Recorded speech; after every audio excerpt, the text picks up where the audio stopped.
Deus, Deus grandioso. Nós estamos debaixo da promessa da primícia. Ó meu Senhor e meu Salvador, nós estamos debaixo da promessa da primícia. O Senhor disse que este seria para nós o principal de todos os meses,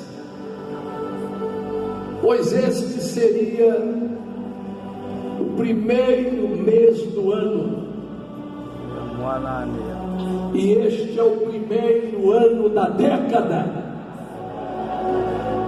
Então nós estamos debaixo de uma promessa, Senhor, e nós tomamos posse dela aqui hoje.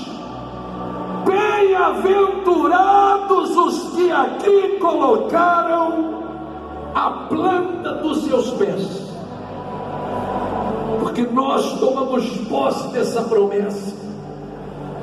Quando o anjo desceu ali no Val de Jaboque, Jacó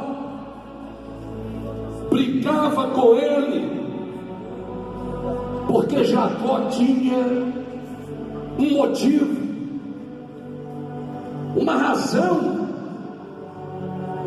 um argumento. Ele tinha uma promessa,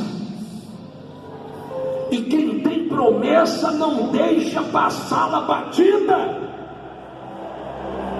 Quando o anjo disse: deixe-me ir, ele disse: não, porque eu tenho uma promessa e não te deixarei ir enquanto não me abençoares.